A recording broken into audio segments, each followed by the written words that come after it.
Good morning, everyone. We're going to begin our program today, and we want to welcome you to the Palestinian Arab Muslim Caucus, Part 2, which is Teaching Palestine and Ethnic Studies. My name is Teresa Montaño, and along with Rabab Abdul-Hadi, we are really proud to moderate this session this morning. I want to begin with our land acknowledgement. This is our California Faculty Association land acknowledgement.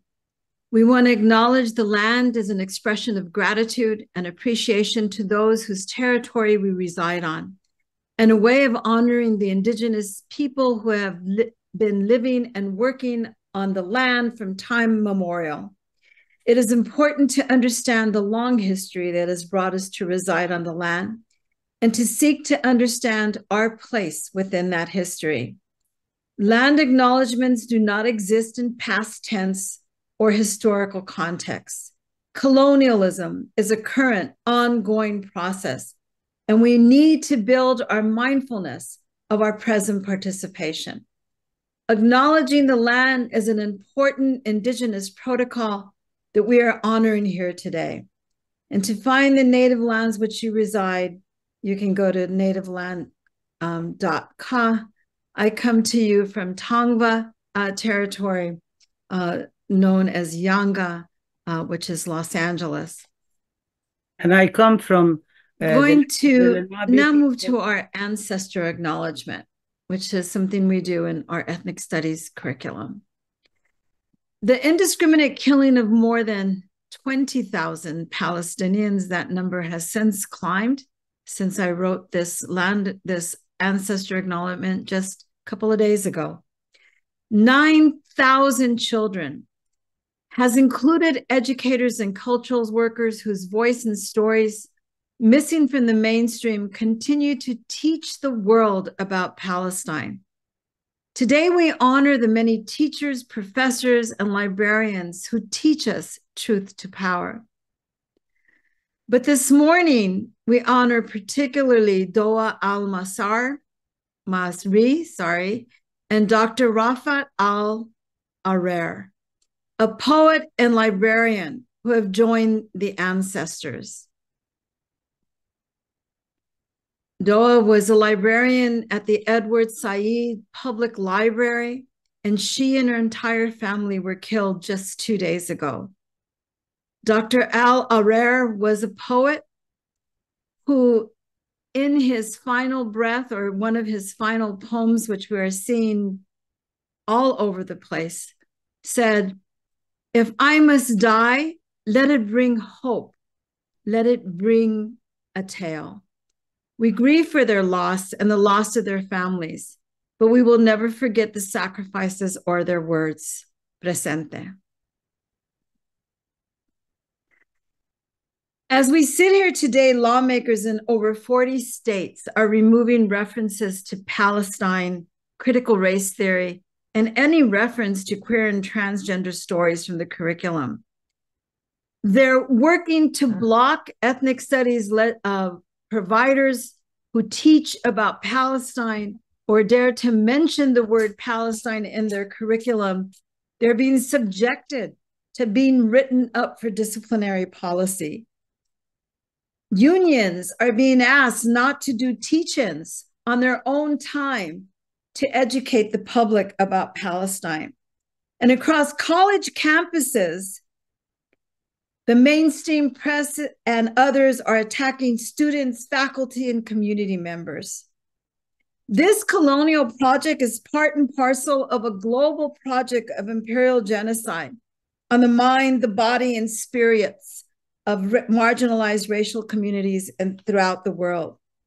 As ethnic studies faculty, as a Chicana studies scholar, I recognize that we are situated in disciplines that by their very nature are rooted in decolonial anti-imperialist movements. For 530 years, it has been an elaborate effort in the Americas to obliterate Native Americans, people of color, spiritually, physically, and culturally.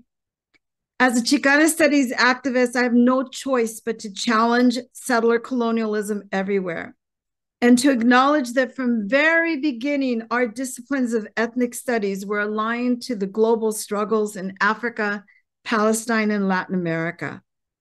Today, we bring you scholars from disciplines in ethnic studies who are going to share why they believe it's important to talk about Palestine and ethnic studies.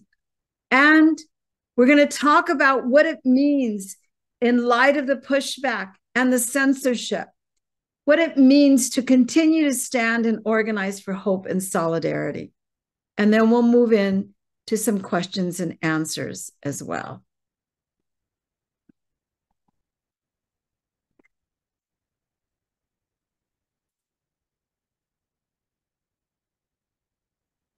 I'm going to stop sharing the PowerPoint.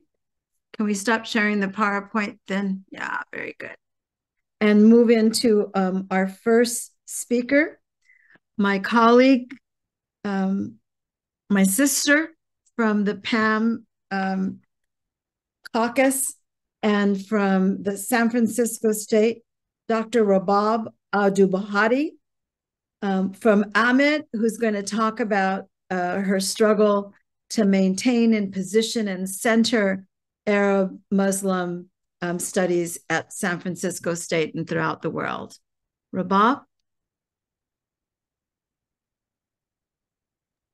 Thank you so much, Teresa, my colleague, Dr. Montagna, and thanks everybody for being here. I also follow by the land acknowledgement by saying that my university, San Francisco State, sits on Ohlone indigenous stolen people's land, and I'm now on the east coast of the United States, where I am on the Lenape people's land who have been displaced, very much like what happened to the Palestinians. I want to begin by giving some update statistics about what's going on in lieu of my introduction and welcome. The numbers of the martyrs has reached 18,205. And there is 49,645 injured. There have been 19 massacres just in the last few days in residential areas. Hospitals have received 208 martyrs and 416 injuries, and there is many victims that are still under the rubble and in the streets. The Israeli occupation authorities is preventing ambulances from getting to them, and some of the injured are dying, bleeding to death on the street. 137 institutions have been targeted, 22 hospitals and 46 first aid centers have been completely put out of commission. Actually, the only hospital that's working now is Kamal Adwan, which is named after a Palestinian leader who was assassinated by the Israeli Mossad in Lebanon. These are some of the casualties that we are talking about and why we're meeting today.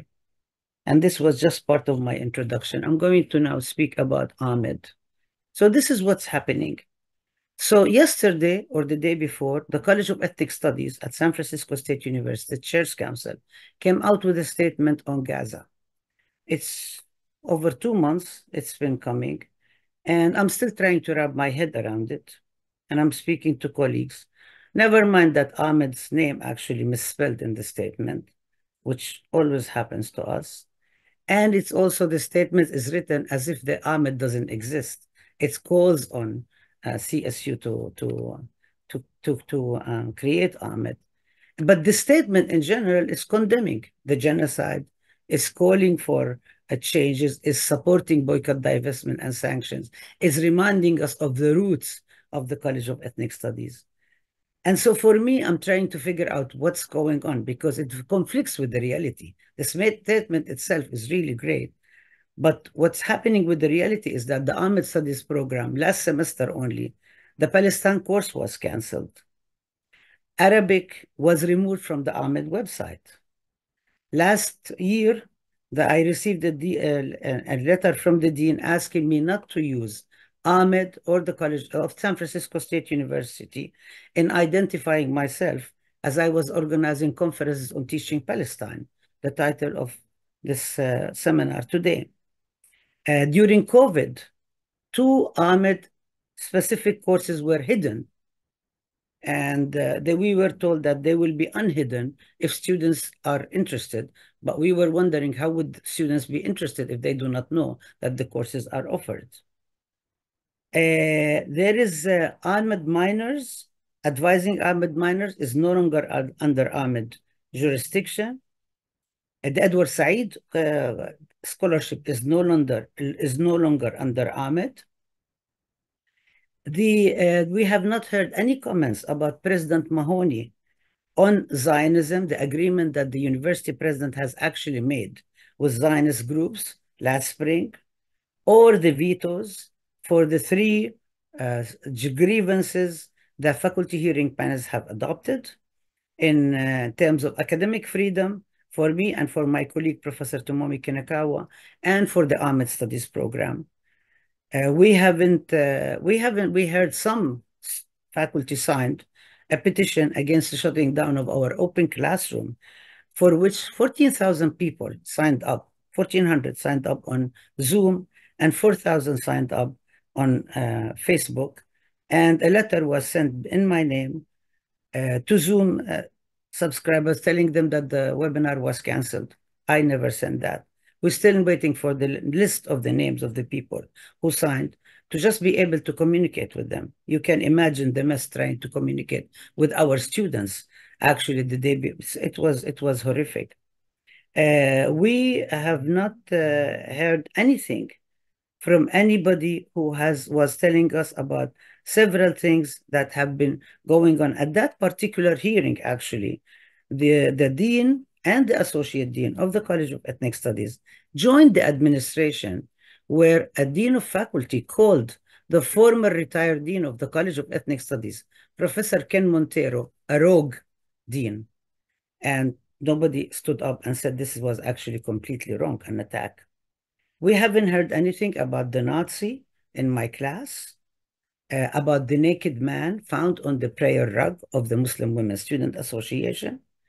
We did not hear anything when President Wang, the former president, welcomed Zionists to campus. Actually, Women and Gender Studies came out with a statement. Jews Against Zionism student group, all student groups came out with statements. Jewish Voice for Peace did. Every single one, but there was no statement from the College of Ethnic Studies. Also around the lawsuit of the lawfare. Also, when the Campus Watch organized a petition against our memorandum of agreement with An-Najah National University, or when Horowitz put up posters around, and the university claimed that this is protected speech, very hateful posters about me and about my students and my colleagues, they named us, and they put 4 sets of them. And the university actually said that they weren't going to take them down because they're protected speech. And then they applied the same rule in terms of white supremacists. So they would not take down this. This is protected speech, even though they were also posted in places that were illegal. And one of the things, and I think took place, goes back to 2016, when the college actually negotiated a deal with the president and pushed striking students who struck in 2016 to defend and advance ethnic studies, to throw Ahmed under the bus in return for gains, for programs becoming departments, even though Ahmed was #1 in the demand, just like the students in 68, they had a number of demand. This was the students in 2016. And while Palestinian students were being prosecuted, and I was actually their advisor sitting with them in the office, in the Dean of Students offices, there was a big rally supporting Defend and Advance Ethnic Studies, and nobody mentioned the doxing of these women students and their attacks and threats against them, except for one speaker, who's a professor, Latino professor, Salvadoran, of Palestinian descent. Nobody else mentioned anything about that. And even when the searches were canceled, not much was told about that. Why this is, and I think this is really the problem, is why would this happen? We know that this is the history of it. Ahmed, we built it in 2007 in the spirit of 68, in the spirit of the strike. that calls for decolonizing the curriculum, for university community dissolving of border, for accountability. They were shaped by the context of the anti-Vietnam War, by the Black Power movement, by a liberated vision, which now the liberated ethnic studies is a very important project applying to K-12 and is being prosecuted as well. And they were very clearly anti-imperialists. It was led by the Black Student and Third World Liberation Front. And they actually expressed solidarity with people around the world, including the Palestinians. Iranians and Arabs were involved in the strike, although they are deleted from the history when we talk about the strike.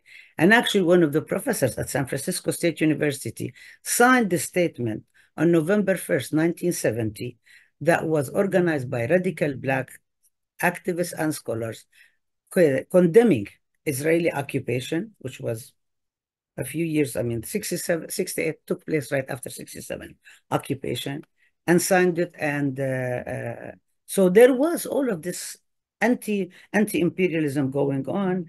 It was the demand was for the third world studies, College of Third World Studies, in terms of the whole world being represented, and students referred to themselves and Black students and Third World Liberation Front. So they saw themselves as part of Asia, Africa, and Latin America. As the late Terry Collins used to repeatedly say that two things that were very, very important for him. And he said that in the 40th anniversary of the strike that I was privileged to be part of that commemoration. And he said that keep repeating it again and again until the last webinar he did with us in March 2021. And this was the sentiment of majority of the strikers. The administration, however, decided, and Governor Reagan at the time, that never again for 68. We're not going to allow anything like this to happen. And I see that being taking place in many colleges and universities around the country. They're taking a page of that. And what actually there was also, as we see now, the prosecution of this, there was actually a report that was called Shut It Down. Very interesting, because now all the Palestinian youth and the allies and everybody is calling shutting it down for Palestine. But it was called Shut It Down. A college in crisis, San Francisco State College, October 68 to April 1969. A staff report to the National Commission on the Causes and Prevention of Violence. Think about the comparison between the two moments and so on. It was interesting because the author of the lead of the report, 168 pages, was none other than William Orring II, who was the father of the judge who presided over the lawsuit against us, that we defeated them massively with prejudice. So what happened? And the reason I'm saying this is because I think it's really important to contextualize Ahmed in this context. So they said never again, but instead of a third world college, they gave them a college of ethnic studies. Before that, ethnic studies was not seen as the space for communities of color, definitely not the space for indigenous people. And one of the things that many of us were very uncomfortable with it, because ethnic studies would refer, and I had a hard time even wrapping my head around that, to the four groups: Asian American, the African American, and Latinx American. I mean, then later on, Asian and indigenous studies was coming forward. But, and at that time, they invited the Department of Jewish Studies to join ethnic studies, thinking that all ethnics could be thrown in one place. An attempt they tried to do again in 2008, 2009, the university, and they tried to bring women and gender studies, all the funky project in the same place, and we said no. And the Department of Jewish Studies said, no, we don't want to be part of these people who are too radical, too connected to the Black Panther Party and all these radical groups of the 60s. What happened then, that people did fight against it, but the university fired Nathan Hare, who was one of the mentors of the students, stopped the experimental college, shut down a whole bunch of things and so on. We did get some gains, and I'm saying we, I'm talking the collective we as a movement. I wasn't there at the time, I was in Palestine. But there were some things, but little by little, there was more and more move towards ethnic studies. And in that sense of ethnic studies, Ahmed doesn't exist. Ahmed intellectually does not belong to this kind of understanding of ethnic studies. For example, Ahmed was always, when we set up Ahmed, I was told that Ahmed should only focus on the US, and that already the university has set up something called Middle East and Islamic Studies. Right, few months before I was brought in to set up the Ahmed Studies program, we were organizing Ahmed. When I presented the Palestine course to be presented, I was told it's better to call it Palestinian American, not Palestine course. And some folks call it dangerous for Palestine to belong within ethnic studies. And that was also a very clear vision that was within American studies as an area studies. We reject area studies, we reject Middle East studies, we reject American studies. We do not believe in area, and we reject Middle East studies also because we do not refer to ourselves as being from the Middle East. We believe Arabs come from the Southwest Asia and North Africa. So we don't want to be lifted out of our context as people whose descent is in Africa and Asia, not in some euphemistic thing called Middle East and so on. But there was this kind of understanding going on. But I think what was even more problematic is the ways in which American studies as ethnic studies, that ethnic studies as within Americans, this particular thing, adopted probably the most conservative understanding of the history of the US. And for example, definitely no understanding of the US as a settler colonial state. The US is normalized as America, the United States, very US-centric, accepting the foreign domestic divide, the dichotomy, and then accepting also that people of color and indigenous communities have no business dealing with quote unquote foreign issues, international issues, because that belongs to the experts in Washington, the talking heads and so on. In other words, stay on your lane. You need to be kept in your place. You cannot deal with all of this stuff. And this is something this is a colonial discourse that keeps being repeated again and again. And it directly affects Palestine and Arab and Muslim studies. So this is one aspect of it. But also within the understanding of ethnic studies, Arabs and Muslims don't exist. So even when people learn about the history, for example, of African people who were kidnapped and enslaved in the US, very few refer to the fact that many of them were Muslims. They wrote on the walls of the cells Quranic verses. In Lutz, for example, which is a very popular a book everybody reads by Alex Haley, comes up and tells a story and says, remember your name, but remember your name is a very, basically, maybe a very narrow Afrocentric perspective rather than something that has to do with the whole world and has to do with a community that actually was forced and uprooted and displaced. As Malcolm X always said, and especially in the speech Ballot or Bullet, he said that everybody refers to me as a Muslim minister, while other ministers like Adam Clayton Powell is a minister. But Malcolm gets singled out as a Muslim minister. The history of Muslim Africans is completely out before the Nation of Islam. I'm talking about from the time of enslavement.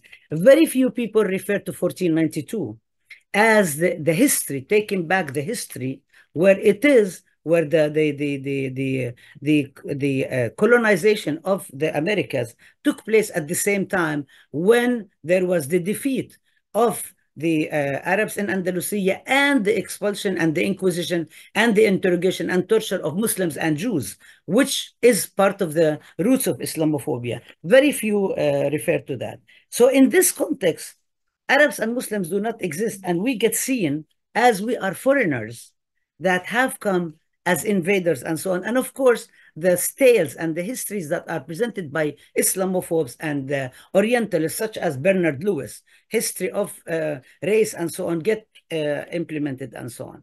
So then this is kind of like I wanted to make, I think I have 5 more minutes, right, Teresa? No, it's time. Could you kind of close? Okay, wrap up. Okay. Yeah, wrap so up. The other 2 points that I wanted to make is one is that this is something that is very much connected with Palestine. So every single time there is something in Palestine, 67 occupation, we will see afterwards the connection with the 68.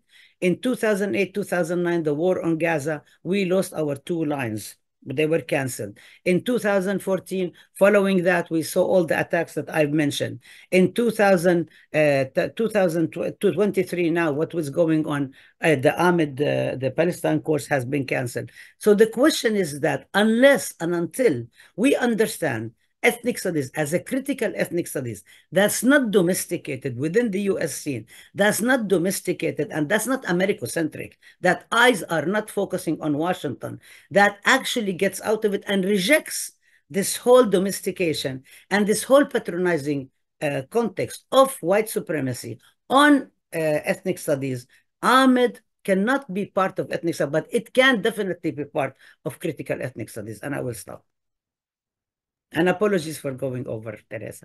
No worries. Could you introduce our next guest speaker, please? You're muted, Rabab. I muted myself. I always do that after I finish speaking.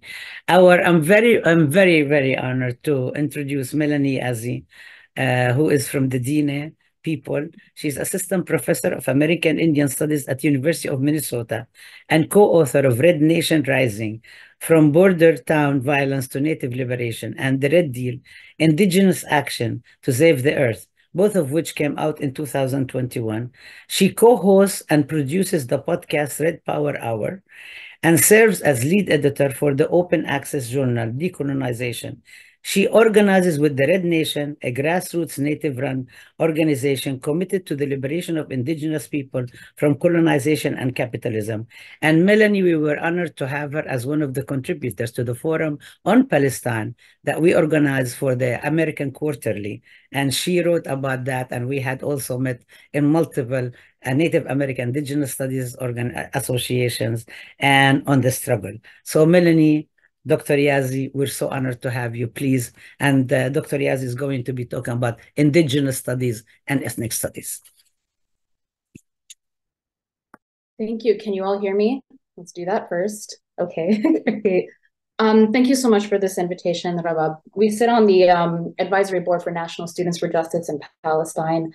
It's an honor to be on that board and to help to defend the right of Palestinian students and those who support Palestinian liberation on university campuses all over the so-called United States. I'm trying to think about, I wanted to divide my time into two different sections. Okay, so I started at 1:30. I'm gonna keep time for myself, so I can stay within my 15-minute window. So answering the question, why Palestine in Native American and Indigenous studies? The latest siege and war on Gaza that has been unfolding over the last 2.5 months, I think has really crystallized and illuminated my own journey as a Native scholar and as a Native person, understanding and trying to answer the question of why Palestine in Native American and Indigenous studies. And it's simply that Palestine, the national liberation of Palestine, the struggle for which is ongoing, is a struggle for decolonization. It's a struggle, it's an anti-imperialist struggle, very much in the traditions that Rabab is recounting from the late 1960s onward, to refuse the domestication, which is another word for domestication is normalization, the domestication of indigenous nations, to normalize the notion that they have been conquered, and that colonization, particularly settler colonization, is something that has happened in the past and is not sort of an ongoing reproduction of settler nationalism in places like the United States and Israel. And particularly the struggle right now in Palestine shows me, and it shows all indigenous people of Turtle Island who belong to indigenous nations. These aren't just identities. Of course, we're not minorities. We are citizens of nations, and we are nations who continue to our colonization and domestication by the US, our colonial occupier, the United States, and the project of Native American and Indigenous studies comes primarily from the premise that we are separate, we have real sovereignty, we have real dreams of collective self-determination, and that one day we will be free from colonial occupation, and very much having relationship with the lands and the territories that we have always resided in as Indigenous people. But Palestine offers an alternative path, I think, for Native nations. And this is at the center of my understanding of why Palestine is important in Native American and Indigenous studies. And by Palestine is an alternative path for Native nations, I mean, a comrade of mine in the Red Nation said something recently in October, not too long after October 7th, that what we're seeing in Gaza and in Palestine right now, for Native people, it almost takes us back about 200 years to a moment of active military genocide. The period of scorched earth, elimination and removal that we experienced, many of us mostly in the 19th century, the 18th and the 19th century. And to see the steadfastness and the resistance of Palestinian people, and to see the settler colonial project of Israel struggling, truly struggling, to maintain coherence and power and hegemony, to see the settler colonial project of the United States also struggling to maintain coherence, power, and hegemony, to see the true movement and mobilization of people throughout the world in support of Palestine, shows us that there is an alternative to what has happened to us in the United States, that there is a moment historically where liberation is possible, liberation of a certain kind, in a certain kind of, if you're thinking about the different technologies and kind of the long game of settler colonialism, the Native nations occupied by the United States still very much resist, but we're in a different moment of normalization, actually. We're in a hyper-normalized modality, I would say, of settler colonialism in the US. And this has something to do with the temporality and I think the timeline. But Palestine shows us that Palestine could be, what I'm trying to say is that right now, and in the coming months and years, Palestine could achieve national liberation and self-determination in their moment of anti-colonial liberation struggle that we have not and we're not able to as Indigenous people. And as Indigenous people, to be Indigenous means to be colonized. This is like the term actually comes up in the middle part of the 20th century. I'm Diné, like Diné people did not call ourselves Indigenous before it became politically important to identify as Indigenous. When, Third World, which we now call Global South movements, and movements for decolonization became the centerpiece after World War II of much of the struggles happening in what is now the Global South, that Native people and Native nations in the United States very much participated in, right? The refusal of domestication, that kind of this sort of cynical understanding and approach to ethnic studies kind of tries to fold us into, as I think Rabab articulated really beautifully. And so to be Indigenous of Turtle Island is to come from a colonized nation, and then to see another colonized nation have the potential to be free. It frees us all, and it allows us to see an alternative path and a different possible outcome, I think, to something that we have experienced as Indigenous people. And there's incredible hope and strength in that. And so for me, this is why Palestine is central to Native American and Indigenous studies. And that may seem like a simple thing to say, but it's actually really not, because as the history of ethnic studies, and I think as the history of American knowledge production, American imperial knowledge production about Indigenous people shows us, the project of Native American and Indigenous studies is a constant struggle. It's a constant struggle for legibility, for funding, for basic respect. I do Diné studies, so studies that are specific for Navajo people. I am a Diné scholar who does critical Diné studies. I've helped to build that field actually over the last 15 years. But so much of what is written about my own people is still completely dominated by white historians and white anthropologists. In fact, the board for Diné Studies Conference, which I sat on as a graduate student from 2013 to 2012 to 2015, only became Diné-led, meaning it was only led by Navajo scholars starting in 2007. That is how recent I think the history is of Native people being able to have power and respect to be taken seriously as scholars is. And so the reason why I'm detailing some of this history of Native American and Indigenous studies is because it demonstrates the hypernormalization that marginalizes Native and Indigenous intellectual traditions within American studies, within ethnic studies, but just within kind of the American academy and the canons that have long dominated intellectual knowledge production or just knowledge production about Native people, especially, history and anthropology, as I mentioned earlier. And I wanted to talk, since I only have about 5 more minutes, I wanted to give you a little bit of a breakdown of my story as a Native American Indigenous Studies scholar, given the context and these conditions that I've just outlined very briefly. Because, I think my story is actually quite unique because I belong to a generation of Native scholars that learned about settler colonialism in Palestine.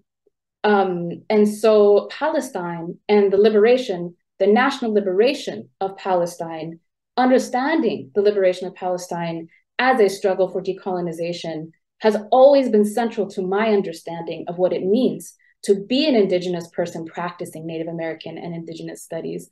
I received my PhD in 2016. I was actively working on my PhD at the University of New Mexico from 2009 to 2016, when there were many things happening, I think, around the question of Palestine and Native studies. I went on a decolonial field school in 2011 to the West Bank in 48, learned a great deal. Like I said, I learned everything actually about settler colonialism there. And then from that point forward, just a few years later, started the Red Nation, and realized that the movement work, the struggle for liberation, that I think sometimes is the centerpiece of critical ethnic studies, certainly not this kind of normative ethnic studies that Rabab was talking about coming out of this moment in the 60s. Certainly the centerpiece of critical ethnic studies, and of course is also the history of my field, Native American Indigenous Studies, born of student mobilization and Red Power movements of that same period, the 60s, the 70s, and the 80s.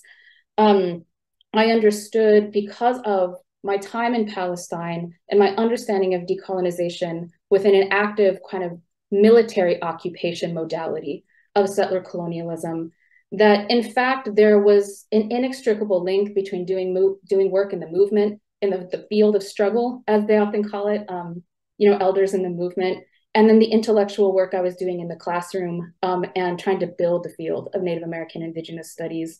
So even though this session is about the university, I don't spend much time thinking about the university. I really don't. I think the work that, when you center Palestine and the work that you do in a field like Native American Indigenous Studies, it is only about liberation and what you can do to feed that struggle, that longing we have as colonized people and colonized nations for liberation. And the university, quite frankly, gets in the way, either tries to repress that or is quite irrelevant to that struggle. And anyway, the university is a more recent advent. My people have been here for thousands of years. And so I look to the authority of my own people, I think, for guidance in these matters. And so, right, in 2011, I'm a graduate student. I went to Palestine. And so my entire kind of understanding of the question of sovereignty and self-determination, these decolonization, these centerpieces in Native American Indigenous Studies was always about Palestine. Palestine has been in my mind and in my heart for over a decade now because of that.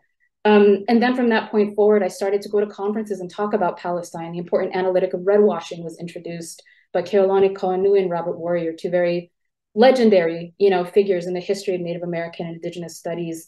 Presented on this in 2014 in Beirut, Lebanon at the Transnational American Studies Conference. There was a special call when the siege on Gaza was also at its high point in the spring of 2014, where the Native American Indigenous Studies Association issued a special call for panels on Palestine. And the only people who responded were me and 3 other graduate students, and myself, 3 Indigenous graduate students, and 1 Palestinian graduate student. And we had a plenary session on the topic.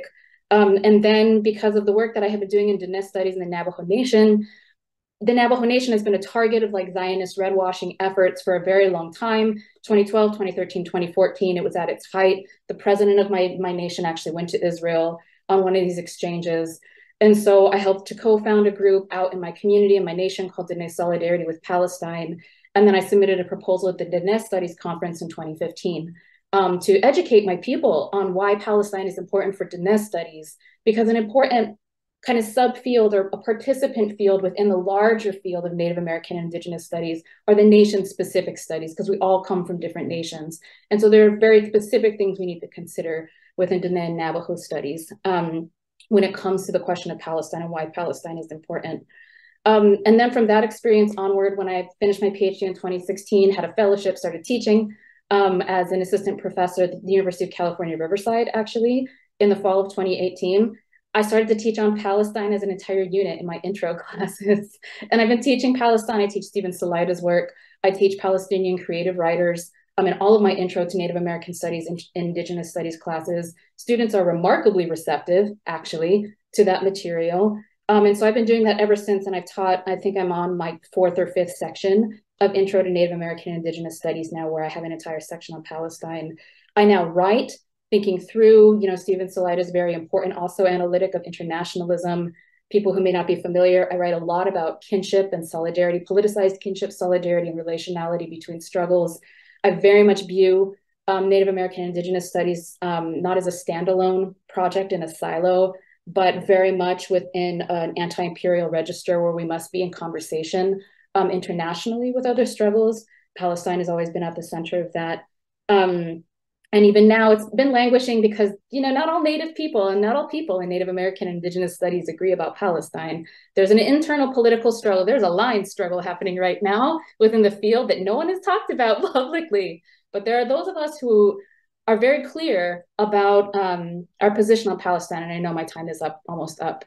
And we are struggling with other people in the field who are too afraid to speak up, who are too careerist and opportunist to speak up. And these are people who are senior. I don't have tenure. I don't have tenure. And these are people who have very little to lose, to be honest with you, who are really holding up the political progress within that field around that centers, that Palestine compels us to take a real stand. People who, frankly, just lack the bravery and the clarity and the political education to do so. And so I helped to co-author a statement from my department, American Indian Studies at the University of Minnesota, a month ago. And it has been languishing in various things that are happening back and forth that I'm not even sure what's happened. I can't speak about some of the things that have happened. But the reason why I'm sharing this is I just wanted to give you a snapshot of my story and my journey as somebody who does work in this field. I'm a very young scholar.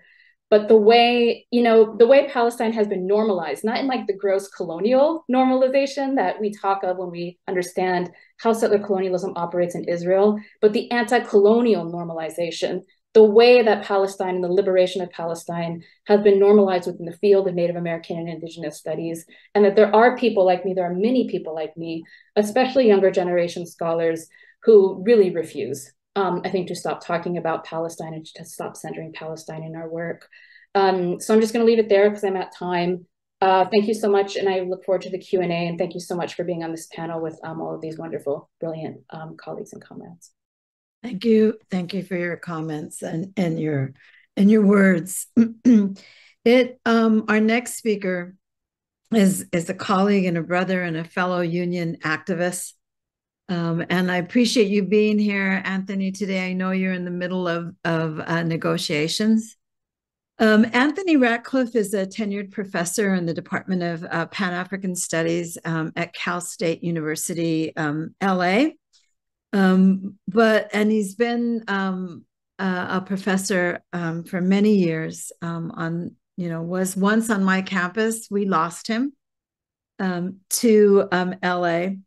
But is well known not only in the field of Africana studies and Pan-African studies, but when he is not in the classroom, where he spends most of his time in the Black community organizing around issues related to Black Lives Matter.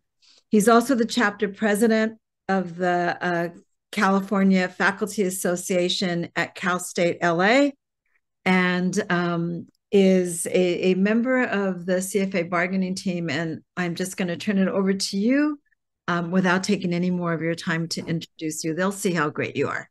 I appreciate that, Teresa.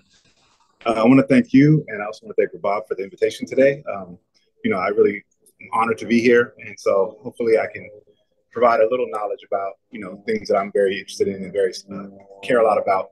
And I'm interested because a lot of what's already been said, Bob, your point, the previous speaker, a lot of things resonate with what I want to talk about, and so hopefully it goes over well, and then we can get into more discussion for the Q&A. So just to start, I want to sort of take us not all the way back to 1968, but to 2014. At that time, I was at a conference up in the Bay Area in Oakland at Mills College. It was the National Association of Ethnic Studies, and Angela Davis was one of several keynote speakers, right? And so there was a discussion that went on about ethnic studies, and then a question around Palestine came up, and kind of like where it fits, right? And I remember this, and so she's what Angela Davis said is, what would our movement look like today if we would have remained third world studies rather than ethnic studies, right? It sort of goes back to what Bob is saying, this idea that at the outset, at the beginning, when the struggle at Central State was taking place and at Berkeley, the movement was for third world studies, right?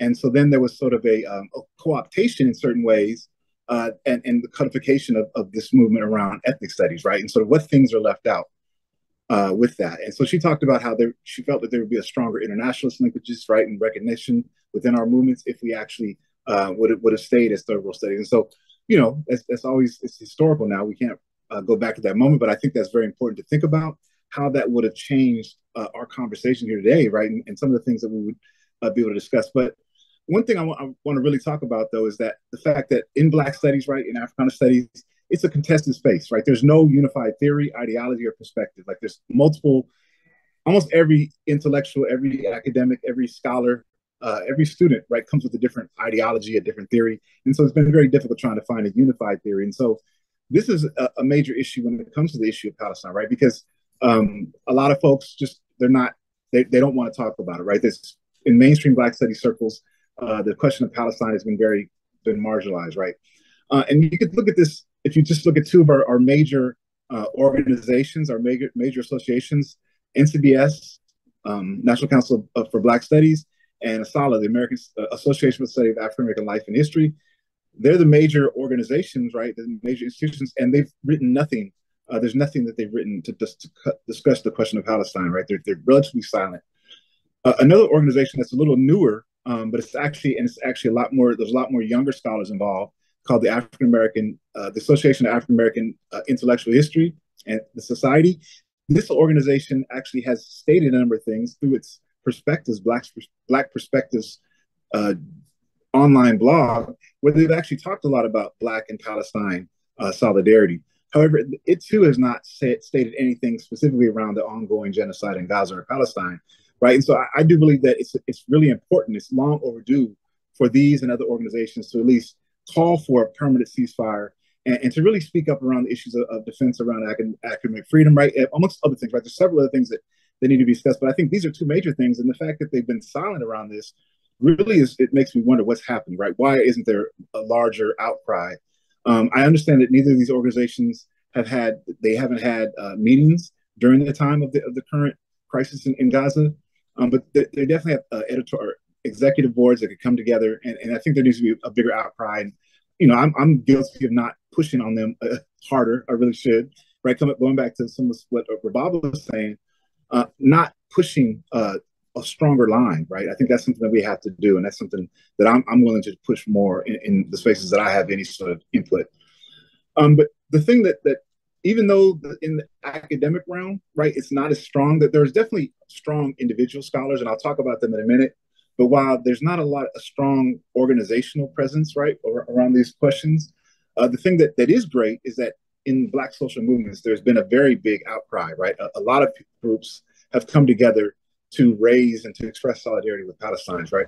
One of the first statements that I saw come out after October 7th was Malcolm X grassroots movement, right? And they one thing they really were important about saying is that this specific moment was not the beginning, right? Understand the history. And they went back to 1948, and it was important to kind of historicize that. And I think that was very important on their part because, you know, a lot of people were only starting at October 7th. And I think that's something that, you know, has really been pushed back by Malcolm X grassroots movement.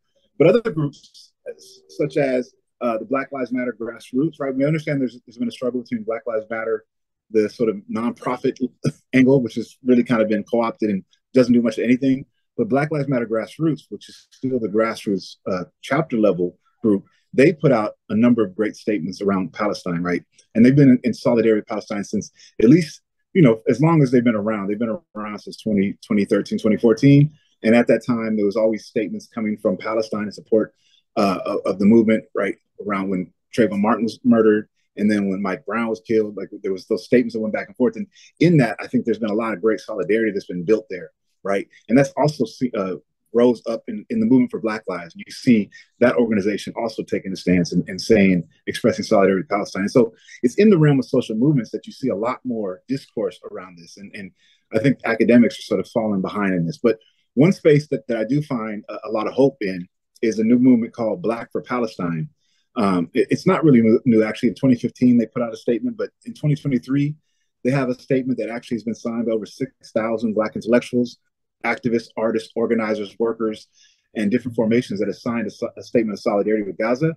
And so just part of the statement states, we make this statement as Black people in solidarity with Palestinian people, committed to our collective liberation, in grief and in outrage at the catastrophic violence that the state of Israel is enacting on Gaza.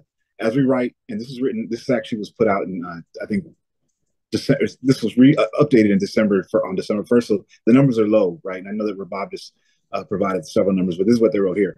As we write, Israel's killed more than 15,000 Palestinians in Gaza, including 6,000 children. Over 30,000 people are injured, right?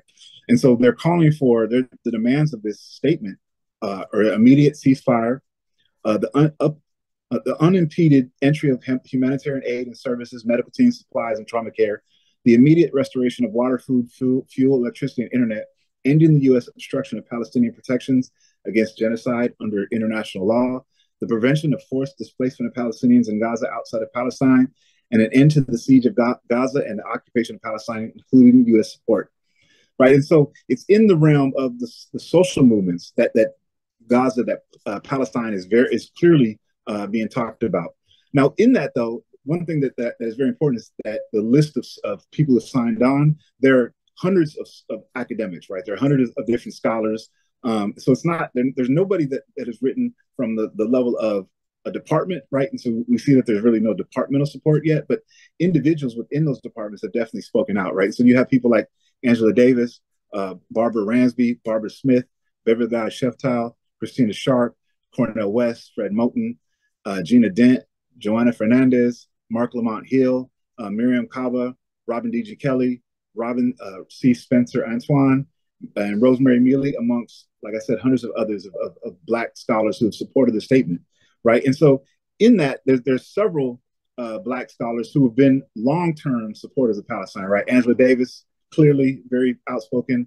Barbara Ransby, Cornel West has been on there. And I know that Cornel West, immediately after what happened, he kind of came out and was a little mealy-mouthed, right? But, you know, he's, at least historically, has been very much supportive of Palestine. And then also Mark Lamont Hill, I think he's been one of the most outspoken Black scholars, doing a lot of work in the public sphere, right, through media to talk about Palestine. And so these folks definitely have given me a lot of, make me feel a lot more comfortable about speaking out, right, about saying things about Palestine. And so what I've been trying to think what motivates them, right? What motivates these radical Black studies scholars to support Palestine, right? So the support of Palestine from these and other radical Black studies scholars and activists is rooted in a shared understanding of settler colonialism, racial capitalism, imperialism, oppression, and social justice. Many scholars of the Black radical tradition draw parallels between the Black liberation struggle and the fight for free Palestine, highlighting the historical and ongoing injustice both groups face. They advocate for the rights of Palestinians, which includes self-determination, an end to the occupation, and the right of return for Palestinian refugees. And these sorts of solidarity statements that they signed on to and other scholarly exchanges are extremely imperative during the ongoing assault on Gaza.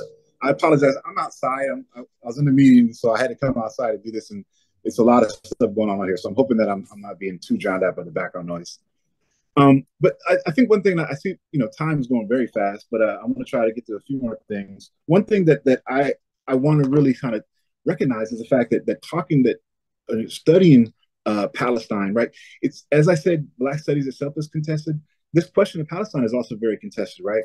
One thing that you know, as a radical historian, when I look back at like the historians that I see as, you know, very predominant, right? Ones who sort of define things like Pan-Africanism. Several of these folks actually could be categorized as Black Zionists, right?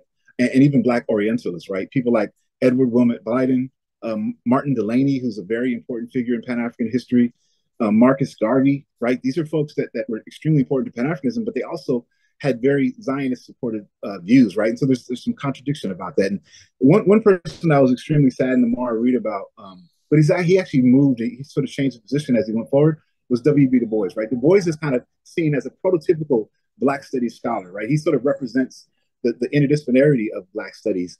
And Du Bois was a really strong Black Zionist, right? He came out and said a lot of pro-Israel things.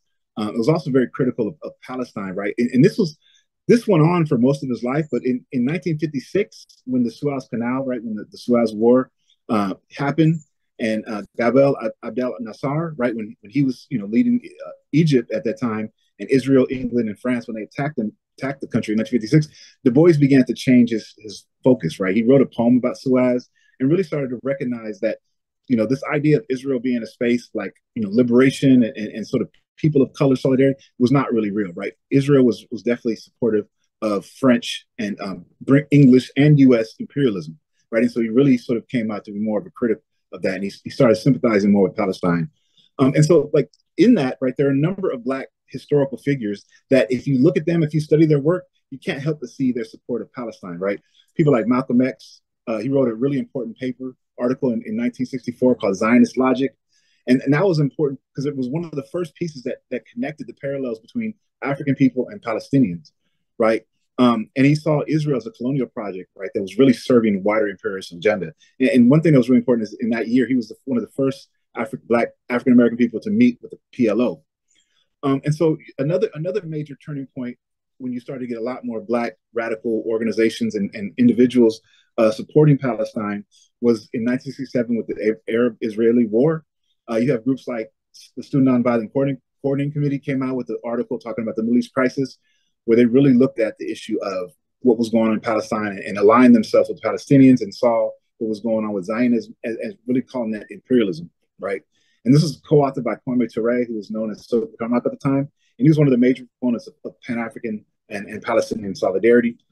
We also, Rawal talked about the Black Panther Party, right? They were a major group that really aligned themselves in the third world context, and they saw Palestinians as in league with them.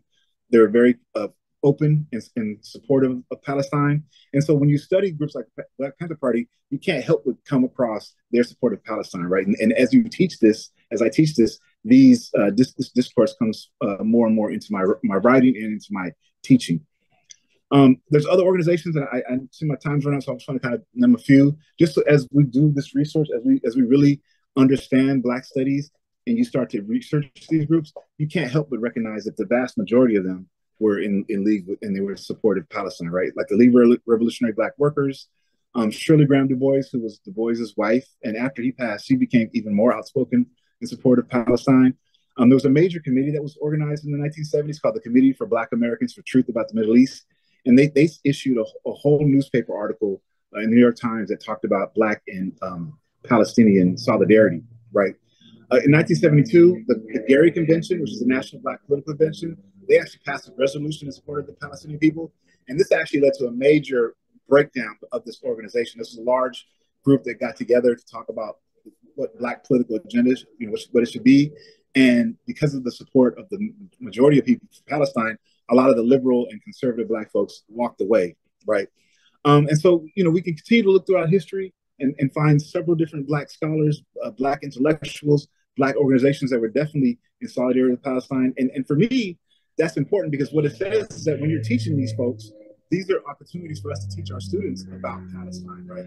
To not hide the fact that these organizations and these intellectuals were very much in line with Palestine. And so as we're at this moment now where there's kind of silence in these big nationwide and international organizations that I talked about at the beginning, it's imperative that we go back to Angela Davis's point and question, what are we really doing with this thing called Black studies, ethnic studies? Are we really, fulfilling the mission that it was originally founded on the Third World Liberation Front? Or are we just allowing this kind of like watered down, U.S.-centric, like ethnic studies thing to sort of be the thing that defines our work? And so I think it's important that we really look back at that moment at 68, but also look back at all the different Black intellectuals and organizations that have spoken out securely in support of Palestine and begin to identify that and sort of teach that to our students. So I realize I'm out of time, but I appreciate the opportunity and I definitely will answer questions when it's the time. Thank you.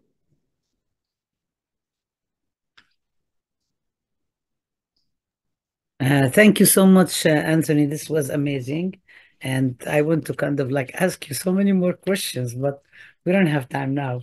But we can do in the Q&A and continue afterwards. And I just wanted to say that many of the things you've mentioned, we've actually done a lot of open classrooms in Ahmed about them on the 1970, on Harlem legacies, on several things and we still need more.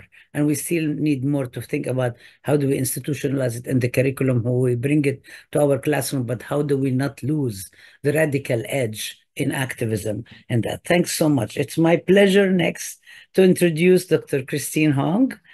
Christine is Professor of Critical Race and Ethnic Studies, a department she worked alongside students, staff, and faculty to bring into being. She directs the Center for Racial Justice at UC Santa Cruz. She serves on the board of directors of the Korea Policy Institute, an independent research and educational institute. She co-chairs the UC Ethnic Studies Faculty Council and co-edits Critical Ethnic Studies Journal. She also is a core member of the Ending the Korea War Teaching Collective, and she is on the founding collective of the Institute for the Critical Study of Zionism, where I've had the pleasure to get to know and work together and conduct many struggles, including being able to have a conference on battling the IHRA, which is so much now in the news. And so without further ado, please, Christine. Thank you so much, Rabab and Teresa, for inviting me to participate in this conversation. I'll just jump right in. I'll say that this moment of ethnic studies expansion in California, with California apparently leading the way, seeming to be in the vanguard in terms of having ethnic studies move from being a university sort of level area of study to a high school and K through 12 level area of study, that this moment is profoundly a moment that is riddled with so much danger. And what we are being asked right now, for the price of ethnic studies expansion, this moment of institutionalization, like all moments of institutionalization, is riddled with risk. We are being asked to exclude Palestine from the curriculum. The entire language of guardrails in California is meant to ideologically police the field of ethnic studies and to reduce Palestine to a category of bias, bigotry, and discrimination. And so there's this attempt to reduce Palestine to an impermissible viewpoint. And there is an identitarian conflation of Palestinians with anti-Semitism. So the price of accepting this version of ethnic studies is agreeing not to a third worldist vision of liberation, but to the purging of Palestine from ethnic studies. So we are being invited to ceaselessly recolonize and deterritorialize Palestine and Palestinians in teaching ethnic studies. I wanted to start by mentioning that, just by way of giving some backdrop, but also to say that I wanted to share an anecdote. About a decade ago, I was in Beijing, and Ling-Chi Wang, one of the initial faculty in ethnic studies at Berkeley, it was at an Asian American Studies conference, and he had invited Viet Nguyen, the writer. And Viet Nguyen critiqued the sort of endlessly additive capacity of the category of Asian American Studies. The sort of idea that Asian American Studies is this baggy monster, you can always sort of add to it. And the question that I posed, so Ling-Chi, Viet, and I were all in taking part in a Q&A conversation. I asked Viet, I said, do we have to understand Asian American Studies in this originalist way, the way that it was conceived of at this moment of institutionalization, or do we back up and we think about Asian American Studies and ethnic studies not as it was institutionalized, but the animating political spirit. So do we understand it as ethno-nationalism, or do we understand it as anti-imperialism? I think one of the problems right now in terms of dominant conceptions of ethnic studies is that it's ethnicity studies. And that as ethnicity studies, that it admits an endless proliferation of ethno-nationalisms, including right-wing fascist ethno-nationalisms. And that is a fundamental misunderstanding of what ethnic studies can and should be. And so I wanted to share my screen. Please bear with me for a second. Oh, wait, let me actually do this. Let me see. So I wanted to actually, let's see, I'm sorry, just give me a second. Yeah. Okay. I want to go ahead and share this. Can you actually see this? Oh, great. Okay. Yes. Thank you. Okay. So I wanted to just, sorry to rehash this horrible slide. It's not my slide.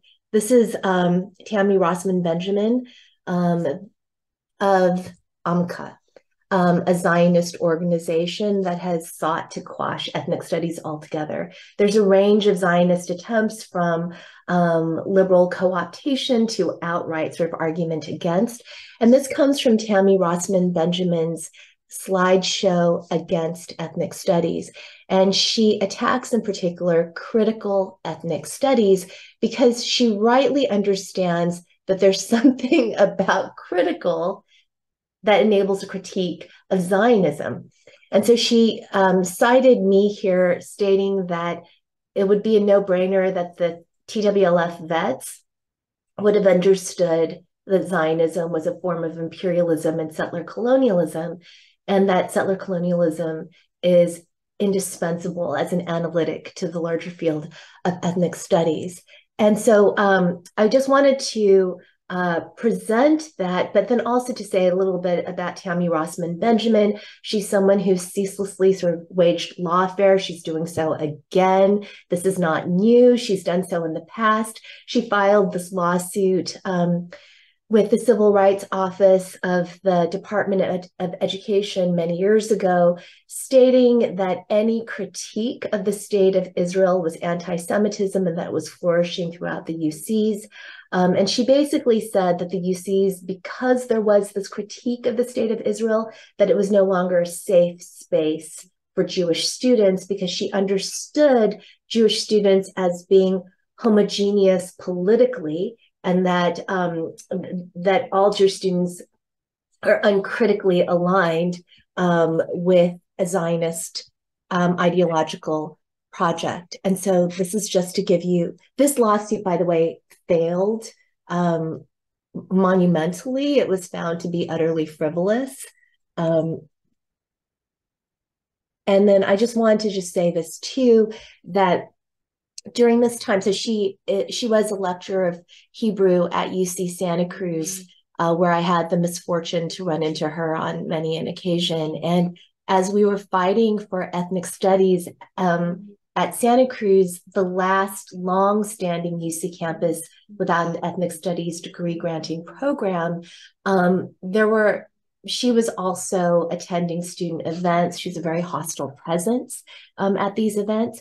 And what was so interesting was around 2011, at the time that she had filed this lawsuit, Shani Chabansky, who was the editor-in-chief of Leviathan, the Jewish student journal, stated that basically Tammy Rossman Benjamin's eyes were closed to many Jewish students at Santa Cruz who don't feel as though they're being victimized by anti-Semitism. However, this is what Shani Chamansky said, we are victims of discrimination from sources. And you could see at the top that she describes these sources as sources that initiated federal court cases who are bullies. I mean, it's a very clear reference here to Tammy Rossman Benjamin. She said, we're victims of discrimination from sources within the Jewish community itself because we have challenging opinions about Israel. So I wanted to mention this and also to state that Tammy Rossman Benjamin is on the record having called students who are members of SJP and the Muslim Students Association as terrorists, and appear to have gone unsanctioned and uncensured for having done so. So I wanted to say, let me see if I can go to this. So I want to talk about the anti-imperialism of Asian American studies during the moment, the crucible of the Vietnam War out of which it emerged. And, as many of you likely know, it's basically two people at Berkeley. It was Yuji Ichioka and Emma Gee who were credited with coming up with the pan-ethnic rubric of Asian American in 1968. But how did they understand this? I mean, it was convenient as a political category. They understood that Asian American was a consolidating rubric for a people whose historical experience of US warfare in Asia had aligned them in solidarity against the forces of racism and imperialism. And so here we can think about how this rubric, rather than being narrowly ethnic, could be understood as political. And in 1995, Angela Davis had a conversation with the Asian Americanist scholar Lisa Lowe. And Angela Davis stated that it was important to think about an identity based on politics versus a politics based on identity. And I fear that out of the institutionalized formation of ethnic studies, we have been invited to have a politics based on identity, but forget about an identity based on politics. Okay, so I want to also just cite, this is Miriam Ching Louie in the Bay Area, who stated that, so if it's a case that we cannot, the context, whoops, I'm so sorry about that.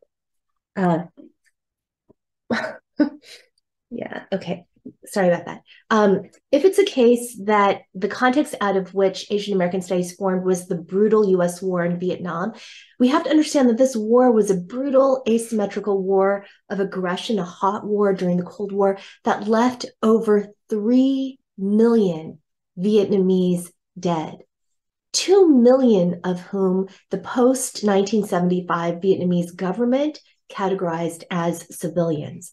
And inside this notion of the third world that was so operative in the historical moment in which ethnic studies emerged was this inside-outside critique.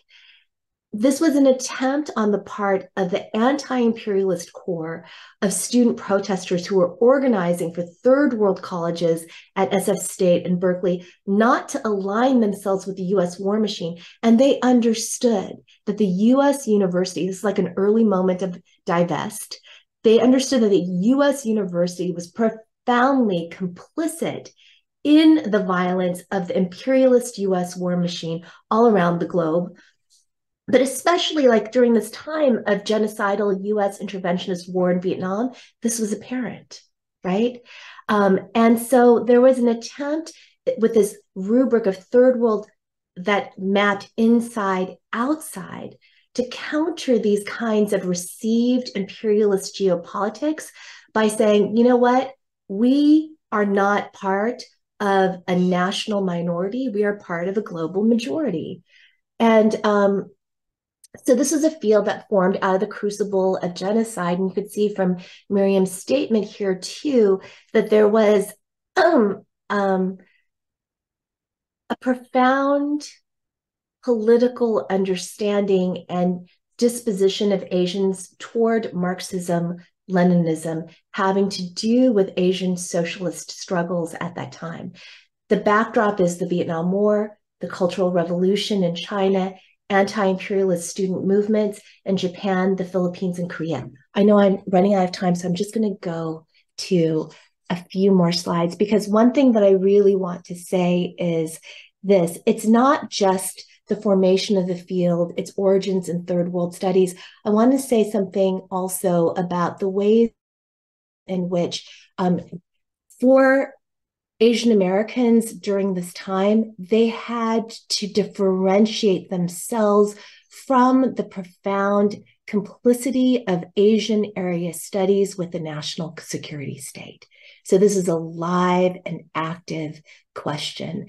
And the other thing, too, that I want to say about this, too, is that the United States, by dint of having perpetrated war in the Philippines, by dint of having perpetrated war in Korea, then also helped to foster not only 1.5 generations of students who came from war-forged diasporas, but also international students from Korea and the Philippines who came to the United States and who engaged in political education.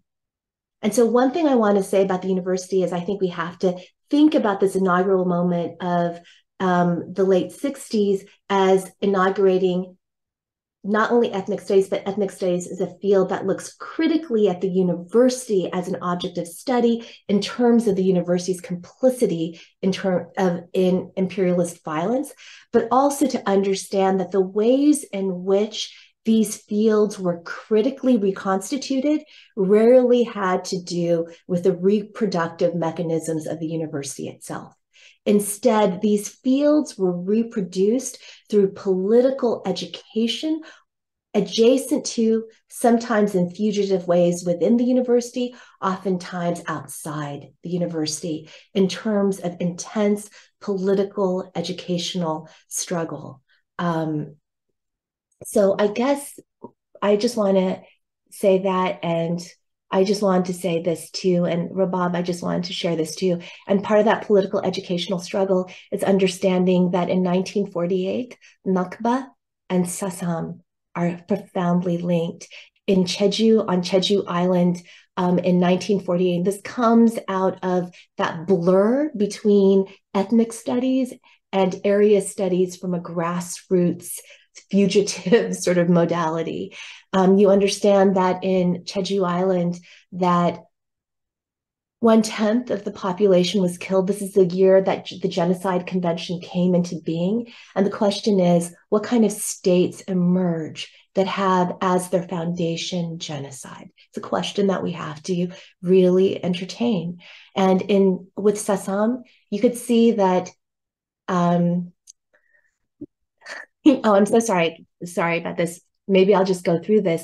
In an atmosphere of terrorism, these states were birthed, and there were fascist gangs that ensured that people would be fascist gangs that perpetrated violence.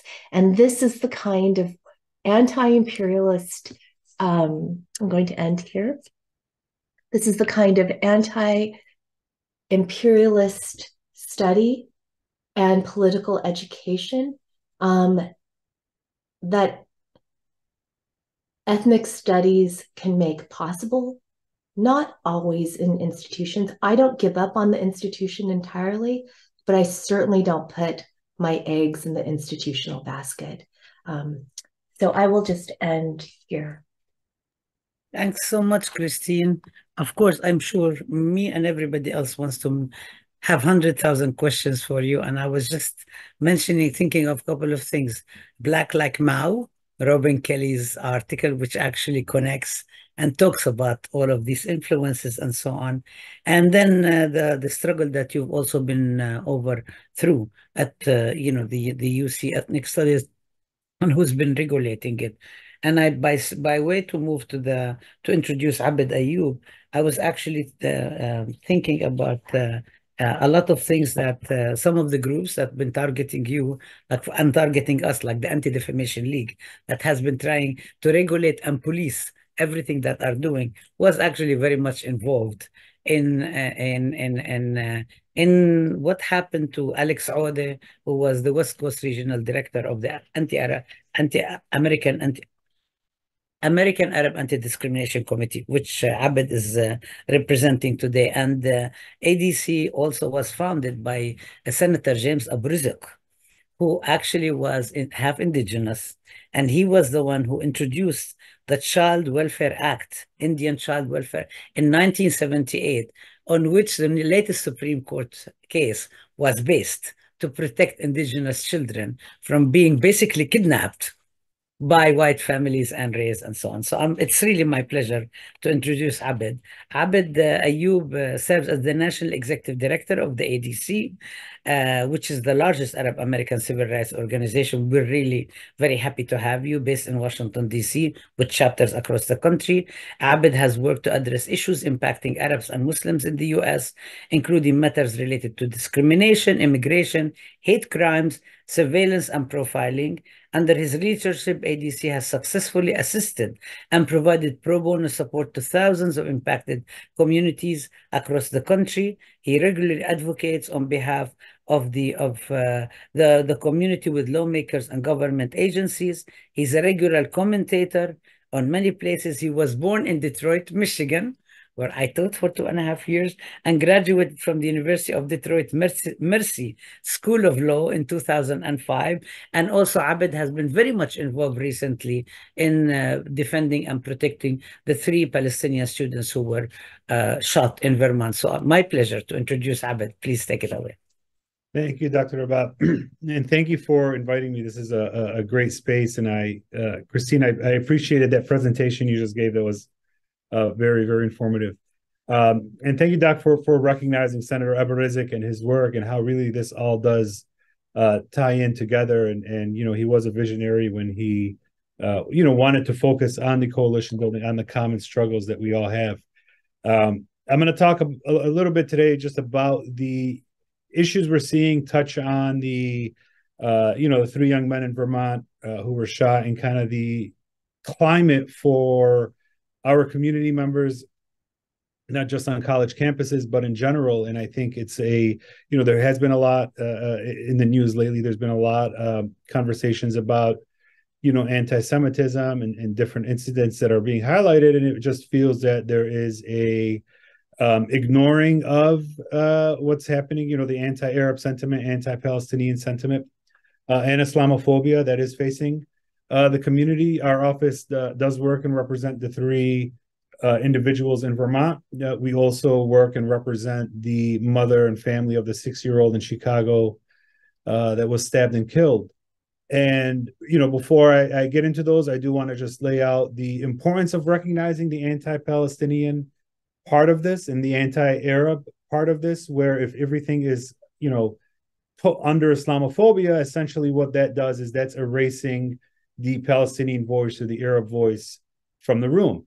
We at ADC have constantly been trying to push this, but this is the reason the White House launched a countering Islamophobia measure in the middle of an ongoing genocide, was because the meeting following the launch of that measure was supposed to be with community leaders, and it turned out to be a meeting with 5 Muslim leaders and 0 representative Palestinian advocates or organizations in the room. It's not always about having access to the room or being at the meetings. It's really like who's there. And if you have the right advocates there, then so be it. They should be there and push our issues. But obviously that hasn't happened. And just today, the ADL put out their report on Islamophobia and countering, anti-Muslim hate. And, what's left out of the report in their comments is a complete erasure of Palestinian identity, Arab identity off the table. So we do have to be careful and cognizant in how we frame these. The hate that we're seeing, it is, the numbers show that it is a, kind of like post 9/11, but when you dig a little bit deeper, it's far worse. It's like a second Red Scare, where this is a McCarthy era witch hunt against our community members, whether it be on college campuses, in the workplace, or just in general. And the issues we're seeing in schools is not just related on college campuses. We're seeing them in elementary schools. We're seeing them in high schools, middle schools. Just in California a few weeks ago, you had the issue where the young student was wearing the Free Palestine T-shirt. So situations like this are common, and not all of them are reported. But I'll tell you, the students from the SJPs, the students from the Palestine Youth Movement, these young activists are the ones that are on the front lines and the ones that are in most danger, and the ones that we're really worried about when it comes to security, when it comes to safety, and when it comes into what type of danger they could be in. Dr. Rabab, you mentioned at the beginning, Alex Ode, that was our West Coast Regional Director. Our office was in Santa Ana, was bombed in 1985, and Alex lost his life when he was assassinated, opened the door, and a pipe bomb went off. And within a year after that, our offices in DC as well in Boston were also bombed, and thankfully nobody was hurt. But it doesn't cross our mind, anytime something like that happens or a threat is taken seriously, we do jump ahead of it. After Thanksgiving, we had to close our office down for about 4 days because of a serious threat we received here. We also represent USCPR, another sister Palestinian organization, and worked with them after they received a flurry of threats right before the march they had here in November, or I think it was late November or early December, with about 300,000 people showed up in November in DC. But days prior to them, they were main organizers, they did receive a number of threats, which we were working with the FBI, with law enforcement, to ensure that, one, the organization is safe, and two, without scaring the community, ensure that the attendees to this march were safe. So there's a lot of work behind the scenes on many levels by many organizers ensuring the safety of our individuals. It's unfortunate it has to get to that point, but a lot of it is because of the dehumanization and the erasing of that Palestinian identity, which makes it easy for people to target us and feel emboldened that they can, commit a hate crime without being held responsible. And that erasure is tied into removing Palestine from ethnic studies programs, removing SJP from student campuses, removing Palestine books from New York public libraries, right? They're all part of the same plan and the same effort to silence us, to remove the history of Palestinians, and to not allow for the humanization, not allow for an understanding, and not allow for our community to give its perspective and to raise its voice. The 3 students in Vermont, when it first happened, I received a flurry of text messages at about 3, 4 in the morning that there was a shooting in Vermont, and immediately looking at the facts, it didn't take more than one read, 5-10 minutes in, to understand that this is a hate crime and it's got to be treated as such. We get many calls to our office annually, daily, monthly, saying, "Oh, we were a victim of a hate crime." And after research and looking into it, we won't make a comment because it doesn't point in that direction. But with this one, it was clear from the get-go, this was a hate crime. They were wearing the keffiyeh, and this was an anti-Palestinian, anti-Arab hate crime. I'm not waiting on law enforcement to call it as such. The standard law enforcement wants to use is different than the standard we're going to use in the community. So if 3 Palestinian students are walking down the street and somebody just opens fire on them and doesn't say anything, then, that's definitely a hate crime. There's no other reason for him to pull that trigger, to get off his porch, walk up to them, shoot them, go back inside. There is going to be like some small technicalities back and forth with DOJ and our hate crime laws where he may not get those charges, not to get too deep in the weeds, but the fact that he didn't necessarily say anything will be hard to prove. But again, he was wearing the keffiyeh, they were wearing the keffiyeh, he didn't say anything, and it's definitely an act of hate, and it's definitely going to be, we believe will come out that he was buying into the dehumanization. He was on different social media platforms where anti-Palestinian, hate and rhetoric is going unchecked. Similar to the landlord in Chicago who was responsible for stabbing Wadea and his mom and killed a 6-year-old. I mean, he bought into this day of rage that the Palestinians were supposedly having on the Friday after the 7th, that, you know, we were so, the community was so upset that there was going to be this day of rage. But nothing really happened, but he bought into that, and he wanted to protect America, right? So these are the types of hate crimes we see. But the scary part is, if this does, or it's already there, but like, how does this play out on the college campuses? And the rhetoric, you know, around our communities on campuses is not helpful. It's going to create a very anti-Arab, anti-Palestinian environment. We saw the hearings that happened on Capitol Hill. We saw the UPenn president, and we saw the UPenn chair, which was a very, very bad precedent to set. And if you set aside the politics of it all, just as a First Amendment, freedom of expression, freedom of speech issues, how far is this country willing to go to silence Palestinians? How far are folks that that can't find Palestine on a map, right? That don't care about our issues. How far are they willing to go or let go of their freedoms to silence Palestinians, right? It's not going to be far. And you're going to start seeing some very weird bedfellows, like weird coalition partners and people starting to speak up against this. And that's because, again, they're not speaking up to the new, you know, the details of what's happening to Palestinians. They're speaking up, saying we're not going to be silenced, because, again, it's Palestinians now. It could be the NRA tomorrow. We're hearing from libertarian groups. We're hearing from conservative groups. We're hearing from groups that are affiliated with, like, PETA, right? People are waking up to understand that the precedent this is setting now, and the way Palestinians are being silenced, will be used against other movements. Have been used against other movements in the past. You know, we do need to say that they have been used against other movements, but the level and the sophistication to which it's happening now is, you know, leaving a very bad precedent, and it could be used in the future, particularly when it comes to the workplace, when it comes to using LinkedIn, when it comes to using, you know, social media advertising, Twitter, or X, or whatever he's calling it now, and just the level of virtual, you know, hatred and bigotry that you're seeing coming out of that. But, you know, have somebody say something about being Palestinian or about a Palestine, their account is shut down. Just today, we saw, I believe it was the Rutgers SJP had their whole history downloaded. It's definitely something that we need to be aware of. These 3 students in Vermont, they were killed because of the very reasons we see in California and in other states behind the efforts to silence us, behind the efforts to remove Palestine from ethnic studies, to remove Palestine from the classrooms, where the only time you're going to learn about Palestine is if they're terrorists, or, you know, if they're anti-Semitic, right?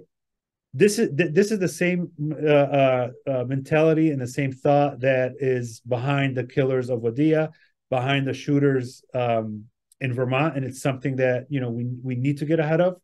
And I think giving power, giving strength, and giving the floor to Palestinian voices and experts, and giving room for them in the classrooms and the libraries, and let people study, debate, and learn, that's what's going to, you know, push back against all of this. And I'm very thankful for the work you all are doing. And at ADC, we're here to support any way we can. We're standing with you. Dr. Rabab mentioned, yes, we boycotted meetings, you know, at the White House. We don't need to be there. I'd rather have the White House be upset at me than you folks on this call. So that's why we're here, and we're willing to do what it takes. And, you know, hopefully if you have any questions, I'll stay on and we'll go from there. So thank you. Appreciate it. Thank you so much. I am conscious about time. I hope we'll have some time for question and answers, but we have one final speaker. And Sarah is a graduate student on the East Coast, and she's a member of the National Students for Justice in Palestine, a body that supports some 200 plus Palestinian solidarity organizations across Turtle Island. And she aims to develop a student movement that many of us are witnessing growing on our campus by leaps and bounds right now, that is connected, disciplined, and equipped with the tools necessary to achieve Palestinian liberation. Welcome to our session, Sara, and we'll turn it over to you. Yeah, thank you. I also want to say that I do reside in the so-called United States on Wampanoag lands. And also say Yatikum Afia. Thank you so much for having me in this space with wonderful thinkers, organizers, and revolutionary advocates. So I do first want to contextualize the time I do have by drawing our attention to the role that universities have historically played and continue to play as microcosms of imperialism. And so universities have historically had their endowments in anything maintaining the global systems of oppression. Our campuses and white stream institutions act as the smaller cogs that help run the engine of the US empire and advance colonial logics. Universities have always worked against anti-apartheid organizers who have investigated and targeted universities' financial ties between them and colonial projects. And we know, for example, before intense pressure was exerted on the University of California, they had $3 billion invested in South African apartheid. And so we know these sites are deeply complicit with Israel's colonial project through the same financial links. So we have, for example, colleges owning stock in Lockheed Martin. They have holdings in McDonald's. Internship partnerships with Caterpillar for engineering students, and that is specifically to UIUC's context, and the list goes on. So we know that universities have also tried to cover this complicity by saving face and starting social justice initiatives, right? What are these social justice initiatives? They have started to co-opt liberatory language, corrupted their meaning, and have touted these terms as buzzwords, right? So we see them using the term decolonization and decolonial academia, decolonial studies. And it's not until decolonization becomes a material action that they start to pull back. They love their metaphors, but they don't like the material action. So we see now more than ever these institutions continuing to serve the regimes of domination and serve settler colonial states. And I now want to pivot to the roles of students and faculty in resisting these colonial logics. Starting off with Kwame Ture as a member of SNCC, or the Student Nonviolent Coordinating Committee, he stressed the importance of uniting the Black liberation struggle here with the broader anti-imperialist fight, in the global South. So when we make this reflection, we understand the importance of organizing in the belly of the beast within university spaces. The movement to divest from South African apartheid was a strategy that came from and was started on university campuses. And another thing to note, specifically related to studies, it was through the strategic grassroots organizing of students and faculty, coupled with Black Panther Party direct actions, that led to the establishment of Black and African American studies on college campuses. So this has always been a grassroots initiative, and the universities being the sites for action. So in one form of praxis, in the case of advocating for Palestinian liberation, we have students, faculty, alumni, all segments of the academic community that are promoting and utilizing political education and ethnic studies to resist the dominant colonial narratives and Zionist propaganda that we are seeing being pushed. And it's then important to, like Abid was saying from the ADC, talk about the repression of students on campuses. So in pushing against the Zionist narrative, students and faculty are facing severe levels of repression. And as the ADC leader said, that this is the type of McCarthyite level of suppression that we haven't seen since the height of McCarthyism. We have some examples, a lot of them to choose from, of course. So like Columbia University recently suspended their SJP and JVP chapters. George Washington University, which has been no surprise considering GW has always been violent towards their Palestinian students, suspended its and faculty, by the way, has suspended its university chapter, smearing them as anti-Semitic for calling to divest from genocide. We have Earlham SJP's funding to attend the November 4th Washington March, Their funding was pulled by administration. We have Florida SJPs that are now working with ACLU to sue the state of Florida after being deemed an FTO. And these are students going to school, trying to advocate for Palestinian rights and being deemed a terrorist organization. So many SJPs are also being denied their public university rooms to cultivate their own learning experiences and modes of critical consciousness through political education. And this is clear in the example of MIT, right, where their SJP was denied entry into one of the rooms that they had planned to host their educational series by campus police. And from the order of administration in MIT. So also we are seeing Rutgers SJP being denied that same freedom to reserve these public university spaces as well. And they are limiting student voices through the framing that has always been used by the IRA definition specifically. And so a reminder that this is nothing new. Even before October 7th, there has always been a widespread adoption of the IRA definition that was always catalyzed by the Zionist lobby organizations like ADL, Stand With Us, in collaboration with the federal government that specifically targets faculty and students by dangerously conflating anti-Semitism with anti-Zionism. So it's the Zionist lobby that has strategically and more disgustingly rather targeted specific individuals in their smear campaigns, not just the amorphous body of SJP or Students for Justice in Palestine. This is their way of atomizing specific individuals and attempting to isolate them. So a lot of the time it's key members of academia that serve as community leaders and are important to contributors to academia. We had the case of Lara Shiha. ADC actually represented her, who faced vicious smear and baseless smear campaigns and did not receive support from the GW administration and was instead challenged. They challenged her academic freedom. They did not stand by her. We have Nirdin Kiswani, who leads the Grassroots Initiative in New York and faced another smear campaign from CUNY and Zionist lobbies. And Dr. Rabab herself and her Med Studies initiative as well have faced harassment. So with regards to doxing and blacklisting, this is nothing new. The threat of Canary Mission, the threat of right-wing social media accounts like Radical Alert, for example, that dox students and faculty has always existed.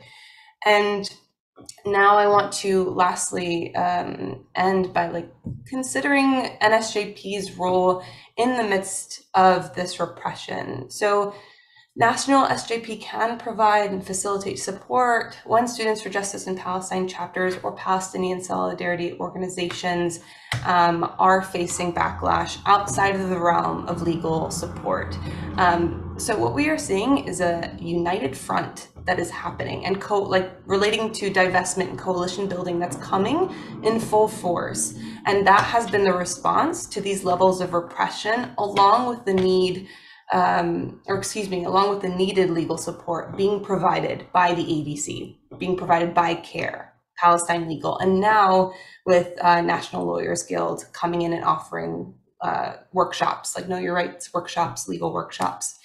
And so the response to the repression is doing the work in greater quantity and with more ferocity. So you have, for example, Columbia SJP, in response to their suspension, 40 plus student organizations at Columbia are forming a divestment coalition calling on their universities to divest from apartheid, to have their university stop funding settler colonial apartheid.